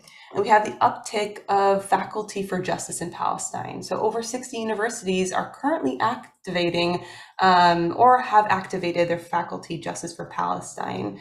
And so this is like a strengthened, coordinated front with students, faculty, alumni, and the community all taking action against their administration. So SJPs are their own powerful local bodies that do create ripples in the student movement. And our role as NSJP is to be able to direct and strategize actions on a national level that can aid local chapters in achieving their goals on campus. And so we organize national strategizing and consultation sessions where hundreds of chapters and solidarity organizations have joined in conversations about campus strategy. We host our annual conferences that maintain connections that have not already been made trans-regionally, but also strengthening the connections that have already been made regionally. So lastly, to wrap this up, in the midst of repression, we remain an independent body, and we will always grow with the student movement that we are in constant dialogue with. And this new call for national divestment may be the way we pivot. So that's something to look forward to. Thank you. Thank you. I'm gonna post an article that came out today about the lawsuit against Lupe Cardona Carrasco and I for teaching about Palestine in K-12. I mean, what we're facing is not just an issue in higher education.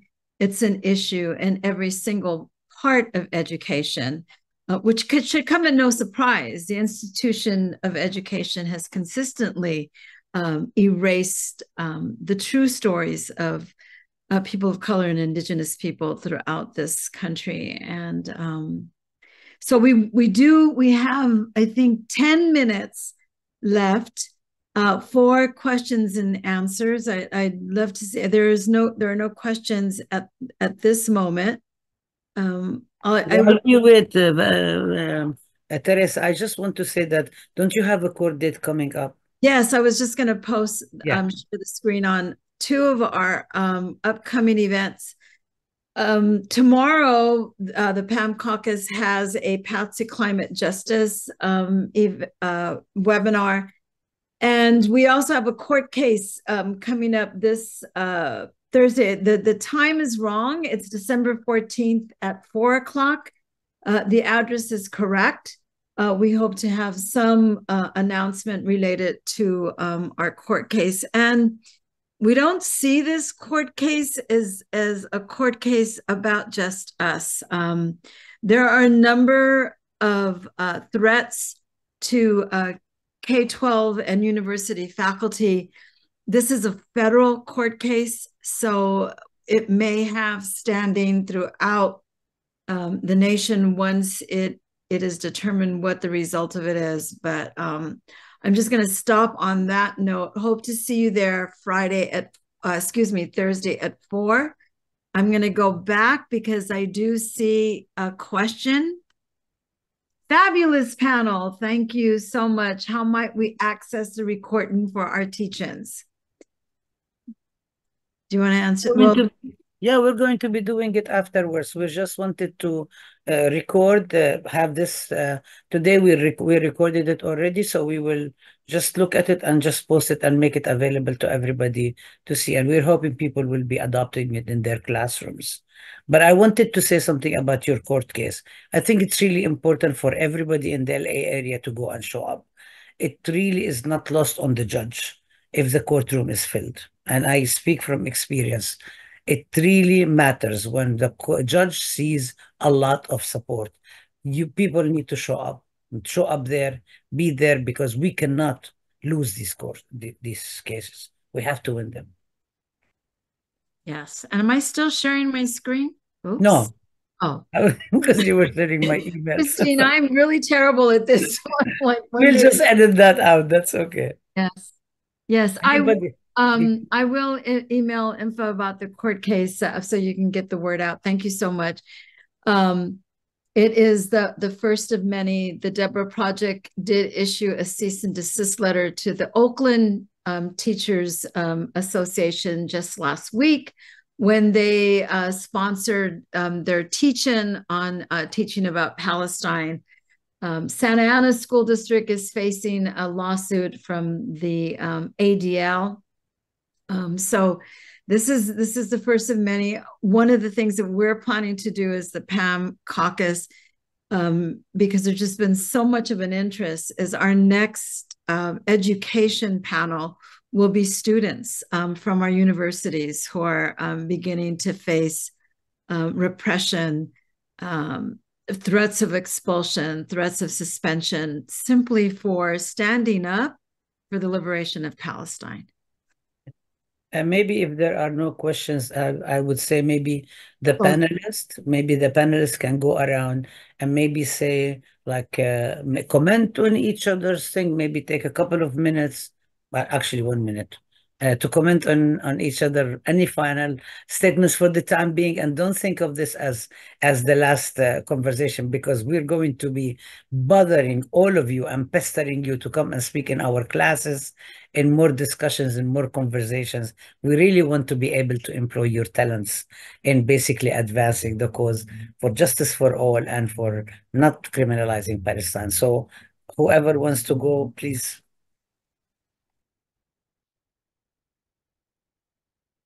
Where is Melanie?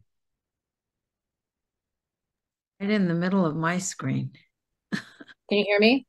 Yeah, go ahead. Yeah, go ahead. Sometimes my Wi-Fi is spotty. I'll just say two things. First of all, what an honor to be on this panel with you all. I think the anti-imperialist foundations of critical ethnic studies is very important. I mean, I am an anti-imperialist, but I don't often think of myself as doing ethnic studies, to be quite frank with you. And I deeply appreciate the genealogy and the history that so many of you provided from the different liberation struggles that you are a part of and that your fields of study were born out of. And it's incredibly important that we double down on anti-imperialism in all of our work, specifically Palestine, in the coming year, until liberation, until we are all free. Second, it is just an honor to be in solidarity with all of you, especially what Sarah said at the very end, that the response to repression is to be even more ferocious with our organizing, to increase the frequency and the intensity of our organizing.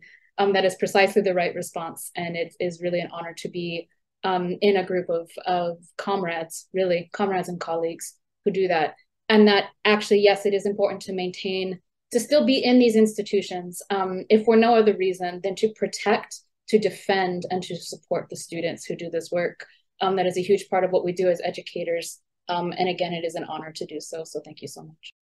Yes. To answer the question about the connection between, I tried to do that a little bit in the beginning, Marcelo. We just had such a rich panel that it was difficult to get it in. But I do want to acknowledge the role of liberation solidarity, the role of the, I mean, you know, Chicano studies and Latino studies grew out of struggle, right? And someone was asking me the other day, well, can you point to when the Chicano studies, the struggle for Chicano studies called out liberation and didn't, you know, necessarily call out the foundation of Chicano studies, or call out for Chicano studies and then call out for solidarity with Palestine. And my response was, it wasn't one or the other, right? I mean, as we developed Chicano studies in 1968, and even before that, the idea that we were internationalists was without any question. You know, we have strong connections to the liberation struggle in Puerto Rico and in Cuba. We definitely have strong connections to anti-imperialist movements in Central America and in Mexico. As I said earlier, you cannot call yourself Chicano studies or Boricua studies without taking a stance against settler colonialisms, since our entire lives and discipline have been informed by both of those questions, and the question of the role of capitalism in our countries, so in the countries of origin and in the Southwest. So we're not going to end here. This is just the beginning of many. We'll probably get into a lot more detail. But yeah, Marcelo, without and like Anthony, I think we can also point out to folks within our discipline who have basically asked us to remain silent on Palestine so that we're quote unquote safe from the attacks.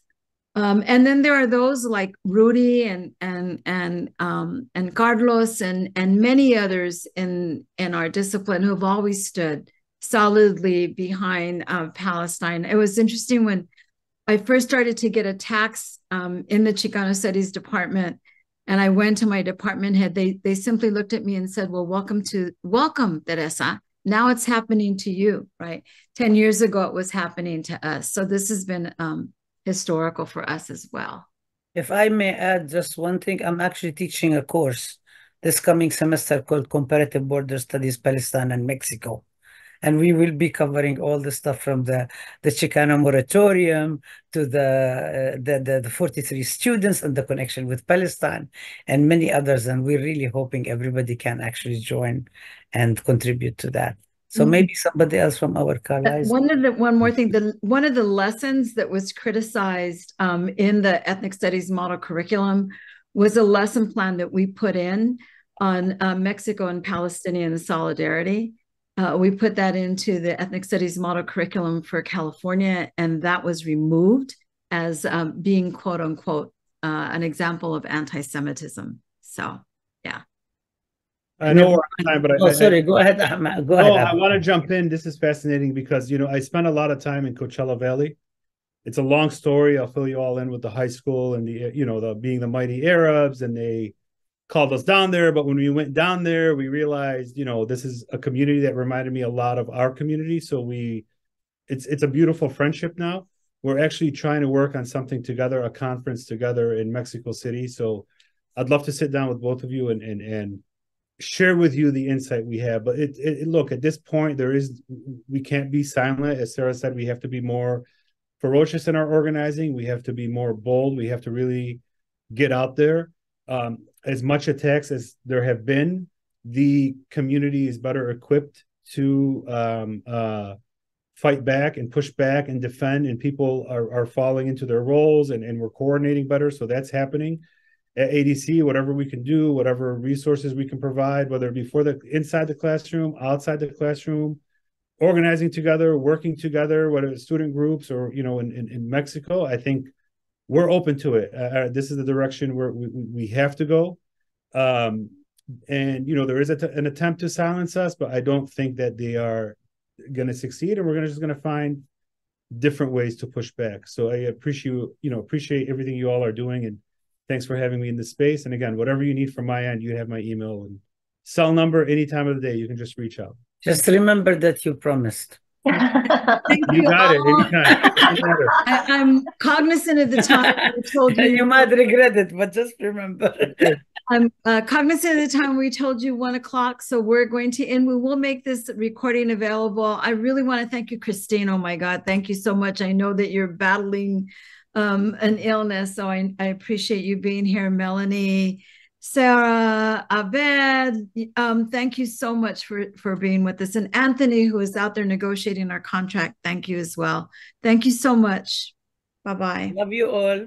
Love you all. Hasta la victoria siempre. Hasta siempre. Stay strong.